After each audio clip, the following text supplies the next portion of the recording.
आप स्प्राउट, काले चने और हरे मूंग को एक ही तरह से बना कर खा के बोर हो गए हैं, तो आइए मैं आपको कुछ नई रेसिपी बताती हूँ। Hello everyone, welcome back to my channel. आज मैं आप लोगों के लिए काले चने और हरे मूंग के चटपटी से नाश्ते की रेसिपी लेके आई हूँ, जो कि टेस्टी के साथ साथ हेल्दी भी है। तो आइए शुरू करते हैं इसे बनाना। मेरा हाफ कप काले चने हैं, जिसे मैंने रात में भिगो दिया था, और ये हाफ कप साबुत हरी मूंग है, इसे भी मैंने रात को भिगो दिया। ये अच्छे से फूल गए हैं। तब मैं 1 चम्मच हरे मूंग को एक बॉल में निकाल लेती हूँ। अब एक कुकर लें और इस पर काले चने और हरे मूंग की दाल को इस पर डाल दें। अब इस पर हाफ कप पानी डालें। ज़्यादा पानी हमें नहीं देना है, केवल इसे पकने भर के लिए ही पानी देना है। और ये पक जाए अच्छे से, इसके लिए थोड़ा सा नमक डालें और इसे ढक्कन लगा दें। अब गैस जलाकर इसे 3 सीटी लगा दें, मीडियम टू लो फ्लेम में। अब 3 सीटी हो गई है, तो गैस बंद करके कुकर को ठंडा कर लेते हैं। अब हमारी कुकर ठंडा हो गई है। अब इसमें से चने को चेक कर लेते हैं। तो एक चने को मैं जैसे दबा के देख रही हूँ, तो ये अच्छे से दब जा रही है, यानी हमारे चने अच्छे से पक गई है। चना और हरे मूंग में प्रोटीन, फाइबर और बहुत सारे मिनरल्स तत्व पाए जाते हैं, जो हमारे हेल्थ को बिल्ड करने में मदद करता है। अब एक बॉल लें और इस पर सारे काले चने को निकाल लें। अब एक गिलास लें जिसका तला चिकना हो, और इससे सारे चने को मैश कर दें दबा कर। ये देखिए, इस तरह से हमें सारे चने को मैश कर लेना है। अगर आपके पास मैशर है तो आप उससे भी चने को मैश कर सकते हैं। ये देखिए, हमारा चना मैश हो गया है। अब मैं इस पर कुछ सब्जियां डालूंगी। तो ये मेरा आधा कटा हुआ बारीक प्याज है, जिसे मैं डाल रही हूँ। अब इस पर हाफ इंच टुकड़ा बारीक कटा हुआ अदरक डाली, और 2 हरी मिर्ची है, उसे मैं बारीक कटा हुआ डाल दे रही हूँ। अभी ये मेरा हाफ कैप्सिकम है, जिसे मैंने बारीक चॉप कर दिया है, उसे डाल दे रही हूँ। और अब ये हाफ गाजर है, जिसे मैंने बारीक कट कर दिया है, इसे भी डाल दे रही हूँ। अब ये 8 से 10 कड़ी पत्ते हैं, जिसे मैंने चॉप कर लिया है, इसे डाल दे रही हूँ। और जो बॉल पर रखा था मैंने हरे मूंग को साबुत, अब उसे भी मैं इस पर ऐड कर ले रही हूँ। अब इसे बाइंडिंग देने के लिए मैं यहाँ पर 4 चम्मच बेसन का इस्तेमाल कर रही हूँ। अब कुछ खड़े मसाले इस्तेमाल करते हैं। तो ये मेरा हाफ चम्मच जीरा है, जिसे मैंने हाथों पे रखकर क्रश कर लिया है, ताकि फ्लेवर अच्छा आए। इसे मैं डाल दे रही हूँ। और हाफ चम्मच अजवाइन है, इसे भी मैंने क्रश कर लिया है, ताकि हमारे डाइजेशन में मजबूती बने, और इसे भी मैंने डाल दिया है।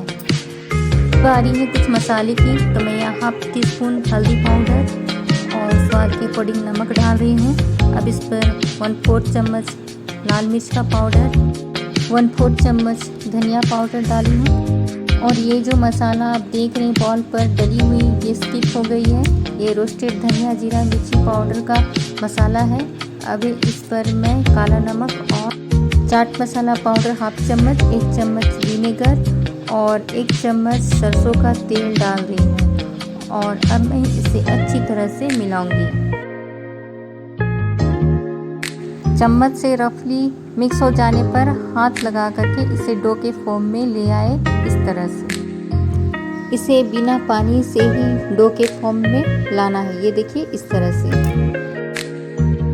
अब गैस चला करके पैन चढ़ाएं और इस पर ऑयल डाल के इसे अच्छे से ग्रीस कर लें।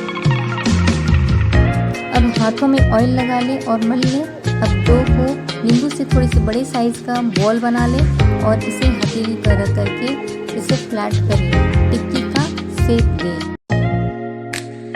इसे ज़्यादा मोटा नहीं करना है, इसे पतला ही करें, ताकि ये अंदर तक अच्छे से सिक करके पक जाए।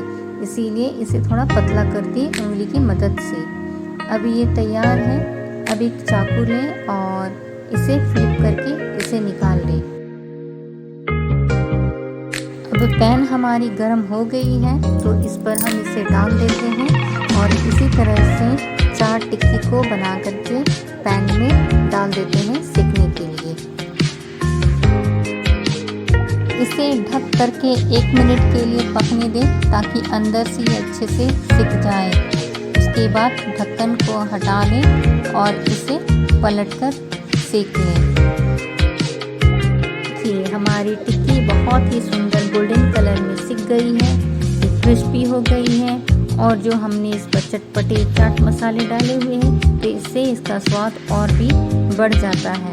तो ये देखिए हमने उल्टी तरफ पलट दिए हैं और इसे भी ढक करके 1 मिनट के लिए सेकने के लिए छोड़ देते हैं और 1 मिनट के बाद फिर हम इसे उलट पलट करके सेक लेंगे। अगर आपको इसमें ऑयल कम लग रही है तो ऊपर से थोड़ी सी ऑयल लेकर के इसके चारों तरफ डाल दें ताकि ये अच्छे से क्रिस्पी हो करके सिक जाए। तो मैंने यहाँ पर ही 1 चम्मच के करीब और ऑयल डाल दिया है ताकि नीचे अच्छे से ही क्रिस्पी हो करके सिक जाए। ये हमारे हेल्दी, टेस्टी और चटपटे पौष्टिक से भरपूर चने की टिक्कियाँ तैयार हो गई है। अब एक एक करके सब हम इसे निकाल लेते हैं और इसे प्लेटिंग करने के लिए तैयार करते हैं। तो जब भी आप बार बार स्प्राउट और भीगा हुआ चना खा के परेशान हो गए हैं तो इस तरह से एक बार चने और मूंग की टिक्की बनाकर ट्राई ज़रूर करें। ये दिखने में जितना सुंदर है और खाने में उतना ही टेस्टी है। आइए मैं इसे तोड़ के दिखाती हूँ। ये देखिए हमारी टिक्कियाँ बहुत अच्छे से सिक गई हैं, एकदम बढ़िया अंदर से सिक गई है और क्रिस्पी भी बनी हुई है। तो एक बार आप इसे ज़रूर ट्राई करें। स्प्राउट से बनी रेसिपी आपको कैसी लगी? अच्छी लगी तो वीडियो को लाइक शेयर सब्सक्राइब करना ना भूलें और कमेंट करें कि आपने चने और हरे मूंग से किस तरह की रेसिपी बनाई है। Thank you for watching this video.